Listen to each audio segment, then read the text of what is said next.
Hello friends welcome back to my YouTube channel magic of cooking.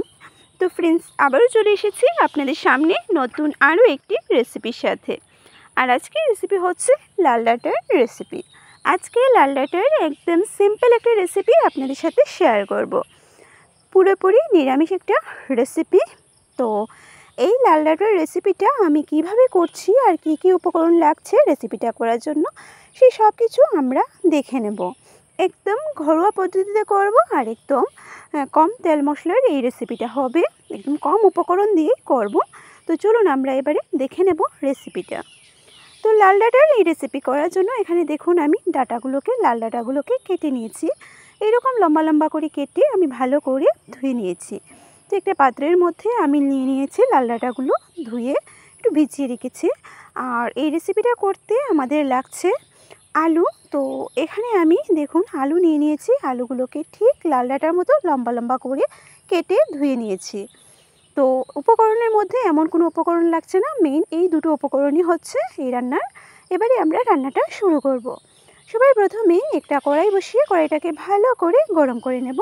কড়াই গরম হওয়ার পর দিয়ে দিচ্ছি সরষের তেল। তেলটা যখন খুব ভালো করে গরম হয়ে যাবে তারপরে এখানে আমরা ফোড়নটা দিয়ে দেব। ফোড়নে এখানে শুধু কালো জিরে ফোড়নে দিচ্ছি। আপনারা চাইলে কালো জিরের পরিবর্তে অন্য কোনো কিছু যেমন পাঁচফোড়ন বা গোটা জিরেও দিতে পারেন।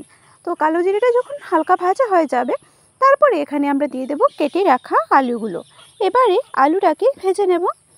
তো প্রথমে আলুটাকে আমাদের খুব ভালো করে ভেজে নিতে হবে নুন দিয়ে। তো নুনটা দিয়ে দিয়েছি, এবার অনবরত নাড়াচাড়া করতে থাকবো। তো এইভাবে একটু সময় নিয়ে আমি আলুটাকে নাড়াচাড়া করে নিলাম, ঢাকনা দিয়ে ঢেকে রেখেছি। আর এবারে আমরা ঢাকনাটা তুলে এখানে সামান্য হলুদের গুঁড়ো দিয়ে দিচ্ছি। হলুদের গুঁড়ো দিয়ে ফাইনালি আমরা আলুটাকে এবারে ভেজে নেব লাল করে। তো ভালো করে আলুটাকে এবারে ভেজে নিচ্ছি। আলুটা ভাজা হওয়ার পর আমরা এখানে লাল ডাঁটা দিয়ে দেব। আলুটা ভাজা হয়ে গেছে, দেখুন এখানে আলুটাকে আমি ভেজে নিয়েছি। এবারে এখানে লাল ডাঁটাগুলোকে দিয়ে দিচ্ছি। লাল ডাঁটার অন্য রেসিপি আমার চ্যানেলে আপলোড করা আছে, আপনারা চাইলে সেগুলো দেখে নিতে পারেন। আর এই রেসিপিটা আপনারা সর্ষে বাটা দিয়েও করতে পারেন, সর্ষে বাটা দিয়েও কিন্তু খুবই দারুণ হয় খেতে। আজকে আমি জিরে বাটা দিয়ে করছি। সর্ষে বাটা দিয়ে যদি আপনারা দেখতে চান তাহলে সেটার ভিডিও আমার চ্যানেলে আপলোড করা আছে, আপনারা দেখে নিতে পারেন। সমস্ত লাল ডাঁটা আমি দিয়ে দিয়েছি। এবার এখানে পরিমাণ মতো নুনটা দিয়ে দেব। নুন দিয়ে এবারে ভালো করে মিশিয়ে নেব। লাল ডাঁটা আর আলু একসাথে এবারে নাড়াচাড়া করতে থাকবো।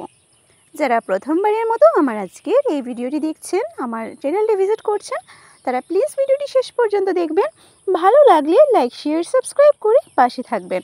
আর কমেন্টের মাধ্যমে অবশ্যই জানাবেন আপনাদের এই রেসিপির উপর আপনাদের মতামতটা কেমন হয়েছে আমার আজকের রেসিপিটা।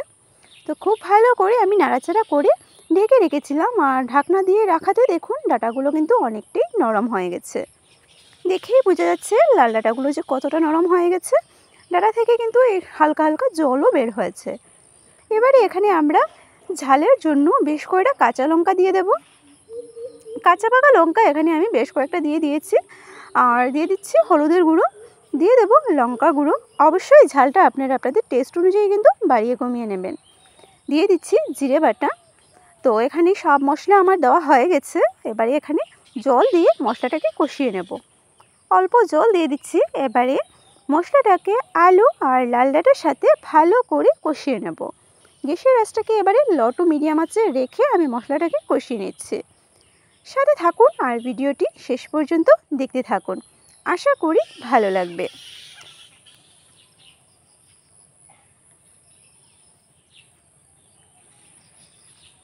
তো দেখুন আমার কিন্তু মশলাটা মোটামুটি কষানো হয়ে গেছে। আরও একটু কষিয়ে নেব, মশলাটাকে একদম শুকিয়ে নেব নাড়াচাড়া করে। তো দেখুন ফাইনালি আমি মশলাটাকে কষিয়ে নিয়েছি। ডাঁটা আলুর সাথে মশলাটা আমাদের কষানো হয়ে গেছে ভালো করে। এবারে এখানে আমরা পরিমাণ মতো জলটা দিয়ে দেব। আর এইরকম ডাঁটার রেসিপি খেতে কিন্তু সকলেই পছন্দ করে। কারা কারা পছন্দ করো আমাকে অবশ্যই জানাবে কমেন্টে। মশলাটা কষিয়ে নিলাম, জলটা অ্যাড করে দিচ্ছি।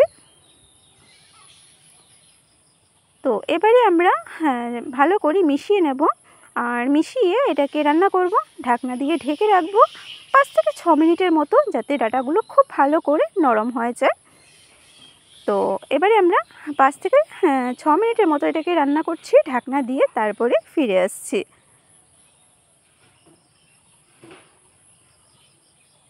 তো দেখুন বন্ধুরা, আমার কিন্তু আজকের এই রান্নাটা তৈরি হয়ে গেছে। আমি পুরোপুরি 5 মিনিট রান্না করে নিয়েছি, আর ডাটাগুলো কিন্তু একদম নরম হয়ে গেছে, আমি চেক করে নিয়েছি।